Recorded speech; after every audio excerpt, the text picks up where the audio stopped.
हम दोस्तों, जैसा कि आप जानते होंगे कि मौजूदा हुकूमत ने इस साल का बजट पेश कर दिया है, जिसमें पूरे साल का तहमीना लगाया है कि रेवेन्यूज कहां से कलेक्ट होंगे, किस पर कितना टैक्स लगेगा और दूसरी साइड पर अखराजात कहां पे होंगे, कौन से सेक्टर में कौन से लोगों को किस तरह के फायदे दिए जाएंगे, उसकी सारी तफसील जारी कर दी है। लेकिन आज के सेशन में हम सिर्फ एक चीज पर बात करेंगे कि इस बजट में जो प्रॉपर्टी का काम करने वाले लोग हैं, जो कंस्ट्रक्शन इंडस्ट्री से रेलिवेंट लोग हैं, उनके लिए हुकूमत ने एक बहुत खुशखबरी दी है, बहुत खुशाइंद एक कदम उठाया है, क्योंकि उसकी हुकूमत ने जस्टिफिकेशन ये दी है कि कंस्ट्रक्शन इंडस्ट्री पाकिस्तान की एक वाहिद इंडस्ट्री है कि जब ये चलती है तो 40 मुख्तलिफ जो सेक्टर्स हैं, डिपार्टमेंट हैं या कारोबार हैं, उनका भी फैलाव होता है। मतलब एक बंदा एक घर बनाता है तो वो प्रॉपर्टी डीलर वाले से लेकर हुकूमत को रेवेन्यू जाता है, रेवेन्यू से लेकर ईंटू वाले का काम चलता है, उससे लेकर सीमेंट इंडस्ट्री चलती है, सीमेंट से लेकर सरिया चलता है, उससे लेकर टाइल्स, मार्बल, स्टील, लोहा, हर चीज। मतलब कम से कम एक कारोबार से कंस्ट्रक्शन इंडस्ट्री जब चलती है तो 40 मुख्तलिफ इंडस्ट्री जो है वो प्रमोट होती है। और हुकूमत ने उसकी प्रमोशन के लिए इस बजट में 3 बड़े इनिशिएटिव लिए हैं, जिससे आने वाले दिनों में इस कंस्ट्रक्शन इंडस्ट्री में प्रॉफिट मिलेगा, इसमें कारोबार का फैलाव होगा, प्रॉपर्टी से रेलिवेंट जितने लोग हैं उनको इसमें जो है वो ज्यादा से ज्यादा उम्मीदें वाबस्ता हो गई है। और उनमें सबसे पहले नंबर पर ये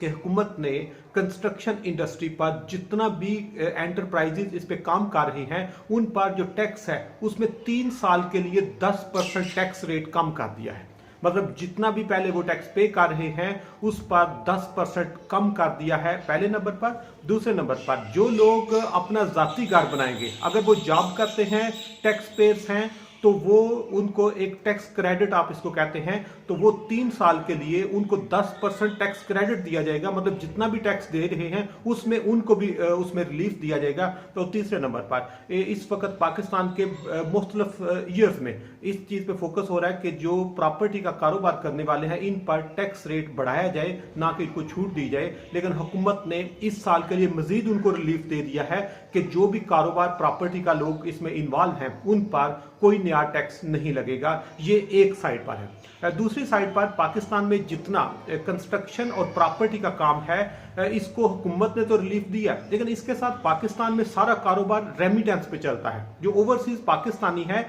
ये बाहर से जब पैसे बेचते हैं, डॉलर बेचते हैं, पाउंड्स बेचते हैं या रियाल बेचते हैं, तो वो पाकिस्तान में प्रॉपर्टी के काम में, वो कंस्ट्रक्शन में, वो मकान बनाने में, वो प्लाट खरीदने में वो खर्च होते हैं। और हुकूमत ने उसको भी, रेमिटेंस को भी प्रमोट किया। हुकूमत ने कहा है कि अगर कोई बंदा ओवरसीज पाकिस्तानी है और वो पाकिस्तान में कोई प्लाट या प्रॉपर्टी खरीदता है तो उस पर जो 2% एडिशनल टैक्स उनको किसी भी बिजनेसमैन को पे करना पड़ता है। अगर वो ओवरसीज पाकिस्तानी है तो उसको 2% उसमें रिलीफ मिल जाएगा। इसका सिंपल ये है कि अगर वो 1 करोड़ का प्लाट या घर खरीदता है तो उसको उस पर 2 लाख रुपए की वैसे ही कंसेशन मिल गई है, जिससे ओवरसीज पाकिस्तानी जो है वो पाकिस्तान में इन्वेस्टमेंट को तरजीह देंगे।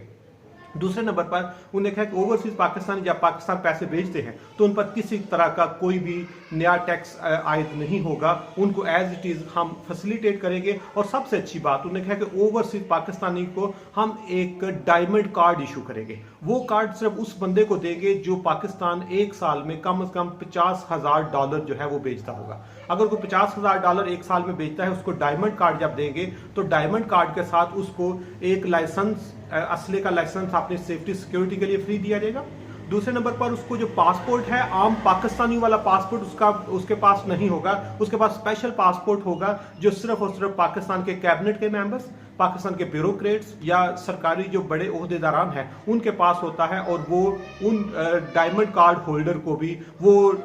जो पासपोर्ट है वो इशू करेंगे। और तीसरे नंबर पर उनको पाकिस्तान या इंटरनेशनल जितने भी सफारती मामलात हैं, जितने भी वो सफारत खाने हैं, वहां पर डायरेक्ट एक्सेस देने के साथ साथ एयरपोर्ट पर उनके लिए एक फास्ट ट्रैक लेन होगी, जहां पर बड़ी स्पीड के साथ उनका सारा इमिग्रेशन प्रोसेस जो है वो स्पीडी, मतलब उनको एक रिस्पेक्टेबल तरीके से डील किया जाएगा, जिससे पाकिस्तान में रेमिटेंस ज्यादा आने की उम्मीद है। और जितना एक साइड पर रेमिटेंस आएगा, दूसरी साइड पे हुकूमत टैक्स में रिलीफ दे रही है, जिससे उम्मीद की जा रही है कि आने वाले दिनों में पाकिस्तान में प्रॉपर्टी की प्राइसेस जो है वो भी बेहतर होंगी, इसमें प्रॉफिट भी बढ़ेगा, कंस्ट्रक्शन इंडस्ट्री का फैलाव होगा, और जिस तरह कंस्ट्रक्शन इंडस्ट्री जब फैलेगी तो 40 मुख्तलिफ इंडस्ट्री जो है वो प्रमोट होंगी, और 40 इंडस्ट्री प्रमोट होने से हजारों नहीं लाखों पाकिस्तानियों का रोजगार इससे वाबस्ता है, उनका कारोबार इससे वाबस्ता है, और मुल्क में जो ओवरऑल रेवेन्यू की जनरेशन है वो इसलिए ये उम्मीद की जा रही है कि पाकिस्तान में अगर जो इन्होंने ऐलानात किए हैं इन पर अमल होता है तो इससे एक इकोनॉमी में रिवाइवल होगा,